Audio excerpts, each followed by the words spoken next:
Starting us off at number 10. The disappearance of Cindy Song.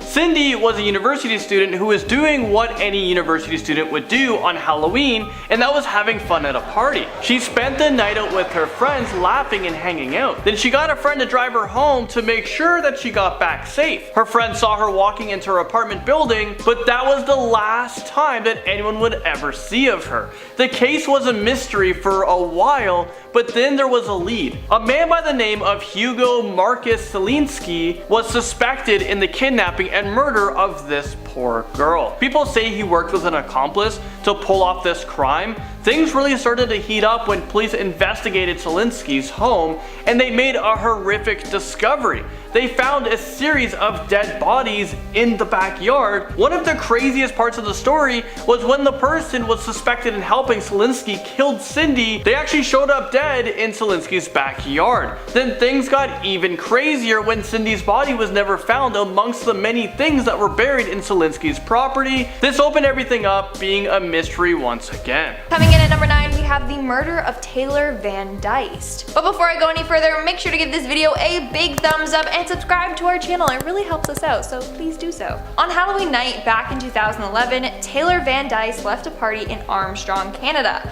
but she never returned home. That was the last time anyone had seen her. What's freaky is that on her way home, she sent a text to her friends saying that she was being creeped on. She was later found dead by the side of railroad tracks. After running tests on the body, DNA of a man named Matthew Forrester was found under her fingernails. He later admitted that he had choked her and hit her on the head 6 times. One of the blows fractured her skull. She passed away a few hours later. And coming in number 7, we have Liddell Peoples. Honestly, my favorite part of Halloween has to be the candy. Let me know what your favorite thing to get on Halloween. I hated getting like Diet Coke. Like, it's so heavy, and it's like the first couple houses and you gotta carry that around. Well, there's one person that loves her Halloween candy a little bit too much. In fact, he would kill for it. This is a man named Liddell Peoples. In 2011, people bought himself several bags of sweets to snack on, but one of the bags went missing, and things turned deadly. He started to blame his acquaintance, Maria Adams, thinking she stole the bag. Things got escalated, and he ended up stabbing her multiple times. He was immediately arrested, all because of candy. Is this real life right now? This dude must have a serious sweet tooth. Making our way down the list at number 6, we have the smiley face murders. It was Halloween night and Christopher Jenkins had just left a party, but was not done celebrating. As a result, he hit up a bar with his girlfriend and friends. But sometime after midnight, Chris became separated from the group and got kicked out of the bar. Since his costume had no pockets, his girlfriend was holding onto his wallet and phone. On top of that, he got a drive to the bar, so he had no way to get home. What happened next? No one truly knows. Chris was missing for 4 months until his body was found floating in the Mississippi River. To this day, his death is undetermined. No one knows what truly happened to him. One theory is that he was the victim of the smiley face murders, a group of killers that target college-aged white men. All of these victims are found drowned and with a smiley face graffitied nearby. Even though no smiley face was found, some people think that this was still a possibility. Another theory is that he found out that his girlfriend was cheating on him with a married man and threatened to expose him. In fact, the man she was cheating on him with was a police officer. So as a police officer, covering up a murder is on the easier side. Who knows? This case is still a huge mystery though. In our 4th spot, we have the Angry Marine. Back in 2012 on Halloween night, Daniel Priority, a US Army veteran, was sitting in his wheelchair waiting in line at a restaurant. He was wearing his old Army uniform as he had done every day on Halloween, but 22-year-old Christopher Dabney, a US Marine, thought that Daniel's uniform and wheelchair were fake. He thought that his costume were making fun of injured Army veterans. Well, this enraged him, and he ended up punching him twice, knocking him out of his wheelchair completely. It wasn't until later he realized, oh crap, like he's not getting up. I think it's a real situation happening. He definitely needs the use of his wheelchair. I mean, yeah, you messed up big time. In our 3rd spot, we have Peter Fabiano. Back in 1957, 30-year-old couple Peter and Betty Fabiano had just got into bed when they heard the doorbell ring. Thinking that it was more trick-or-treaters, Peter grabbed a bowl of candy and opened the door. But standing at the door was a woman wearing a mask. She shot Peter in the chest and fled the scene. Later, it was revealed that a woman named Joan Rabble was responsible for this murder. Joan apparently was having a relationship with Peter's wife, Betty. Peter realized his wife was having an affair, and so Betty called it off with Joan. Joan then convinced another woman, Goldine Pizer, to shoot Peter for her. They were both eventually charged with second-degree murder and were sentenced to 5 years to life in prison. Coming in at number 2 is dressing the part. Back in 2013, Anthony Seabury would be shot and killed by someone who seemed to be a random individual. A few people saw the murder take place, and what made this murder grab headlines wasn't so much that it happened on Halloween, but that it happened on Halloween and that the killer was apparently wearing a mask from the horror movie Scream. It's thought that the killer could have been someone who fantasized about murder from watching horror movies, and when Halloween came around, he saw this as the perfect opportunity to hunt someone down and live out their fantasy. To this day, the person who killed Anthony Seabury has not been caught and could still be on the loose. And coming in our number 1 spot on this list, we have the Candyman Killer. What a name. Back in 1974, Timothy O'Brien was all ready and excited to go trick-or-treating. He was probably so excited to see the city and get all the candy that he can handle, little did he know that his dad was evil. Timothy's dad, Ronald, gave him a bunch of candy for him to eat. They were all pixie sticks. You guys remember those things? Those like straw things, you like squeeze it and then down it in like 2 seconds and then you eat like 50 more of them. Sadly, his dad laced them with cyanide. Timothy ate the sticks while he was out trick-or-treating, and he later passed out. An investigation was launched, and eventually this was traced back to Timothy's father, Ronald. But now the question stood on why did Ronald poison his own kid? Was it meant for other kids? What on earth would bring a parent to do such a thing if that was his true intent? Ronald O'Brien was so deep in debt that he took a huge life insurance policy out on his kids and planned to kill them off so he can get the money for them. So the intentions was there. I mean, like, there are so many other ways to make money, and of course he got caught and now he's not getting any money. Alright, at number 10 we have Costume Switch Up. This story comes from Let's Read _YouTube on Reddit, and this user says this experience happened to him years ago when a couple of buddies and him went to a neighborhood party. It was a great party, a bunch of people all in costume, and his friend Danny had what he said was a pretty convincing Michael Myers costume. The whole group was having a great time at the party, but it was enough of a banger that after a couple of hours the police showed up to slowly shut the party down. The group of guys decided they wanted to keep the party going and went to the nearest licensed establishment for some booze. When they were there, the narrator of this story sees that Danny's fake knife in his Michael Myers costume doesn't look so fake anymore, and so he grabs it from his hand thinking his friend decided to get a little too in character and decided to borrow a knife from the house party. But then his phone rings, and the person on the phone is Danny. He hears Danny's voice on the other end of the line asking where the group went, and he realizes that this Michael Myers isn't his Michael Myers. Luckily, the group chases the creepy stranger away, but please, all of you better be double checking to make sure that your friends are your friends, especially when they're wearing masks. If they're not wearing masks, you should be able to tell. And now I just gave you the short version of this story, but if you want to check out the full version of this story or any of the others, be sure to check out our sources in the description below. But for now, on to number 9, Zombie Grudge. Local haunted houses sometimes bring in locals to be the actors, which can sometimes lead to an extra special scare if they aren't your biggest fan. Reddit user Killer Orange Cat had an experience like this. He was going through one with his friends, putting on a brave face for the monsters because he knew they weren't allowed to touch him, which is typically policy unless you sign a special waiver. But there was this zombie in the 4th room, a room he went into alone, and the zombie kept getting closer and closer to him until the zombie grabbed him and slammed him against the wall and said his name. It was then he realized it was a guy he knew named Richard that didn't like him. Richard held up a knife to his neck and said that no one would hear him, and then it looked like he was gonna stab him in the chest. Richard did hit him, but it was with the hilt of the blade and left no mark on him, but it was enough of a scare. There were no witnesses, so Ricky did end up getting away with it.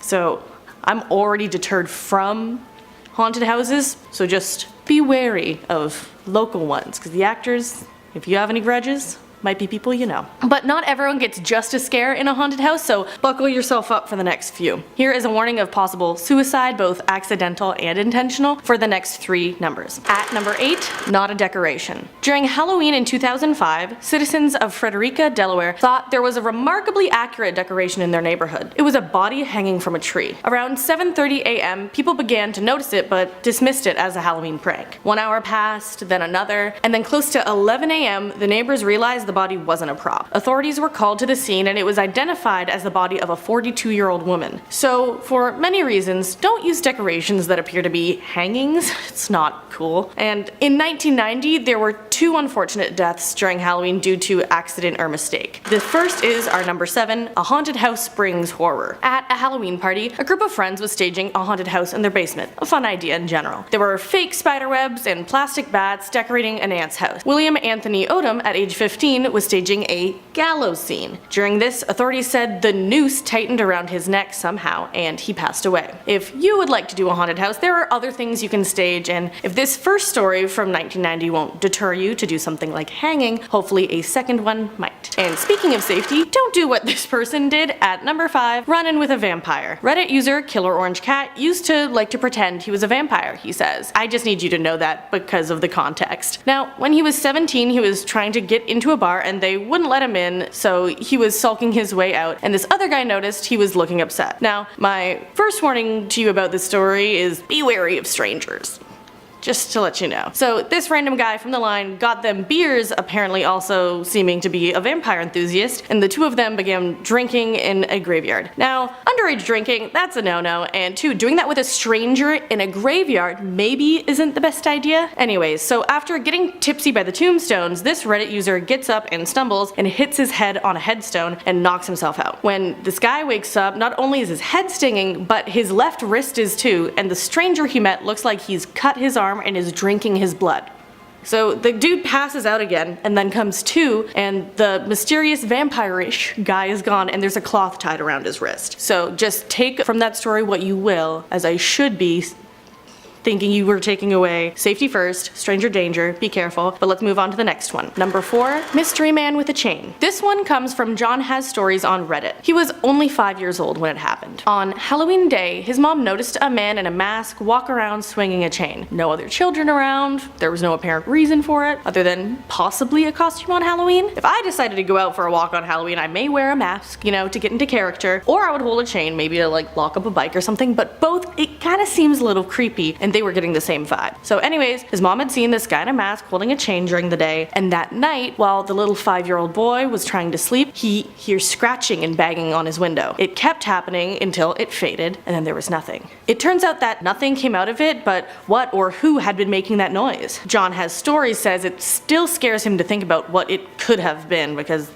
they had no reasonable explanation at the time. Okay, on to number 3, wrong house. On Halloween in 1992, Yoshihiro Hattori was going to a house party with his friend Webb Haymaker, and they were both on exchange, so they were hoping for a fun time. They were in Baton Rouge, Louisiana, and they were looking for a house in the country, which was supposed to be the address for the party. Thinking they arrived at the right house, they made their way to the front door. After trying to get in and knocking on the front door, they had no response and decided to try to get in through the back, thinking that might be the right way into the party. But the thing was, it wasn't the right house, and unfortunately, it was a fatal mistake. Rodney Piers, the homeowner, thought the people trying to get into his house were burglars and shot Yoshihiro. The 16-year-old exchange student died. So be careful which houses you are approaching. Next is another instance where you should be on the lookout during a night of trick-or-treating. Warning that this one mentions sexual assault. At number 2, a parent's nightmare. On Halloween in 2009, 3 teenage girls were out for a night of trick-or-treating. Expecting to just go door to door for candy, their night took a turn for the worst. In Woodbridge, Virginia, a man by the name of Aaron Thomas threatened the girls with a gun before sexually assaulting 2 of them. During this, the 3rd girl called her mom once she found an instance to use her phone, and this caused Thomas to flee. 2 years later, he was caught, but that night is enough to scare anyone away from wanting to go trick-or-treating again. So I recommend walking with a parent if you're going trick-or-treating. It's what I like to do, at least for a bit.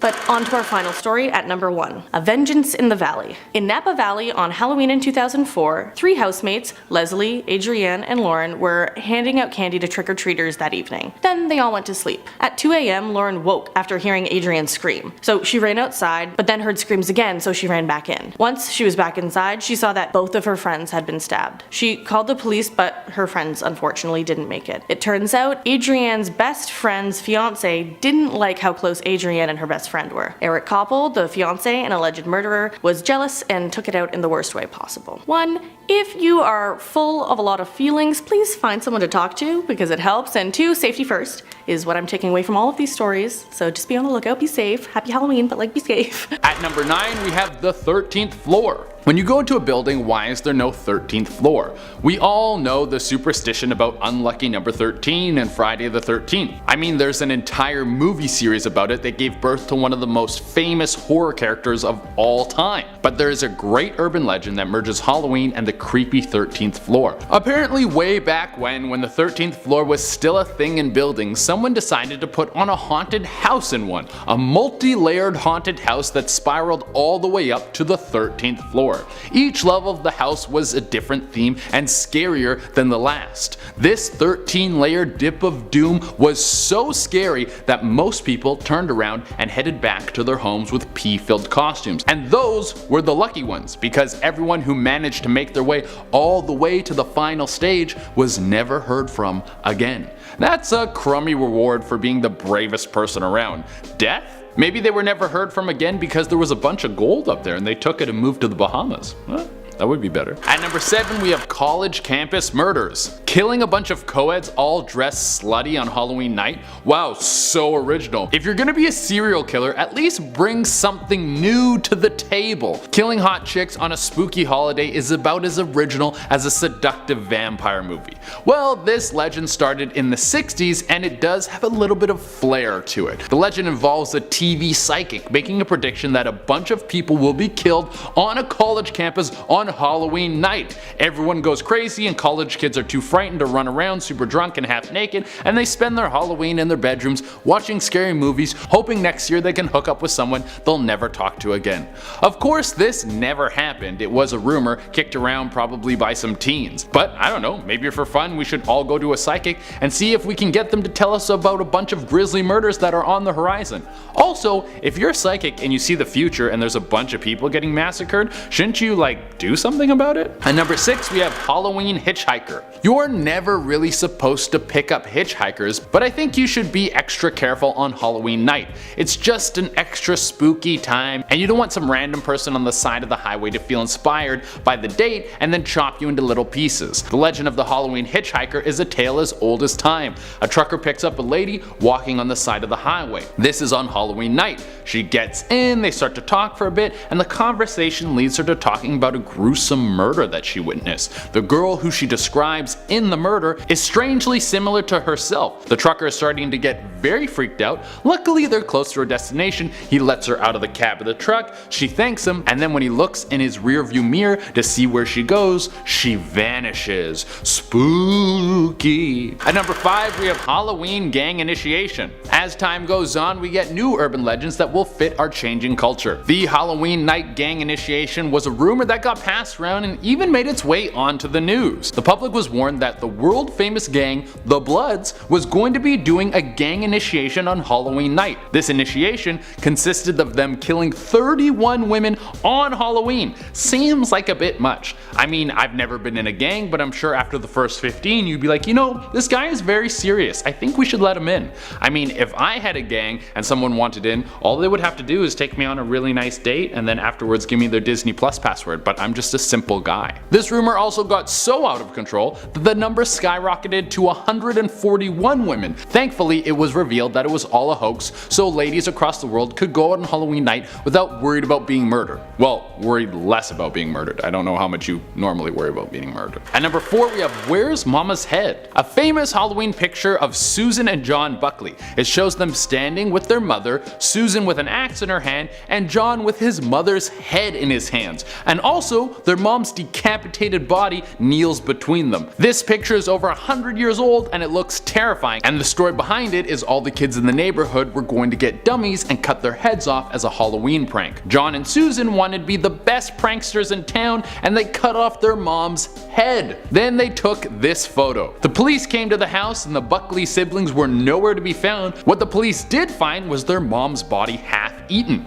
I guess after they killed their mom, they were like, wait, who's gonna make dinner? Not a lot of foresight with these two. However, this picture was photoshopped. The two kids never killed their mom and then took a picture with her head. Like I said before, this photo is over 100 years old, so that means there would have needed to be a third person involved to take the picture. There was no like setup camera picture thing back then. And that guy probably would have been like, man, that dummy looks awfully real and awfully familiar. Here's the real photo. At number 3 we have Haunted Halloween Doll. Apparently this urban legend was actually the inspiration for the movie Chucky. It was back in the 1900s and there was a young boy named Robert. He was hanging out doing whatever kids in the 1900s would do, probably throwing rocks and being illiterate, I don't know. Well, it was Robert's lucky day because his maid had a little gift for him. It was a little doll which was also named Robert. Not a very good idea. I mean, if you're gonna give someone a doll, at least give them a doll that doesn't have a name. Shouldn't they be allowed to name it? Well, apparently this doll was named Robert, so it would be forever linked to this boy because it had a voodoo curse on it. Huge bummer. That would be a gift that I would definitely re-gift to someone else. Well, the doll tormented the kid for his whole life until it eventually drove him to kill himself. Oof, bummer. At number 2 we have Spider Wig. This one is a classic. I had to put it on the list. A girl is trying to throw together a cheap Halloween costume, so she starts going through her grandparents' things. She heads into the basement and finds a bunch of stuff, including an old wig and a nice witch's hat. Amazing. She's ready for Halloween night on a budget. She heads over to her friend's Halloween party, but when she gets there, people can't look at her without screaming at the top of their lungs. It is Halloween, but that's not the response you're looking for when people look at you. Well, she starts to feel a weird itching sensation all over her body. She rushes into the bathroom, looks into the mirror, and she sees thousands of little spiders crawling all over her body. You tried to save money and have fun on Halloween, and now you get screwed over. Next time, just go to Spirit Halloween and buy the overpriced wig. And our number 1 spot is the Undying Mask. I'm pretty sure this one got started from a Goosebumps book, but it's about a mask that you put on that you can never take off. The legend goes that someone walks into a mysterious costume shop on Halloween night. They need a last minute costume and they see this mask. It's a mask of an old dying man, and they think, why not? An old dude would be great, easy costume. They take it home, they put it on, and it looks strangely real, like it's attached to their skin. But then the mask won't come off, as if it has become a part of them. They start to freak out. How do I get this thing off my face? So they run back to the costume shop, but it's empty, just a hollow building with nothing in it. The longer they wear the mask, the more the mask becomes a part of them until it takes over their whole body. They become the dying old man that the mask represented. They make a full transformation and then they're never themselves again. Woo!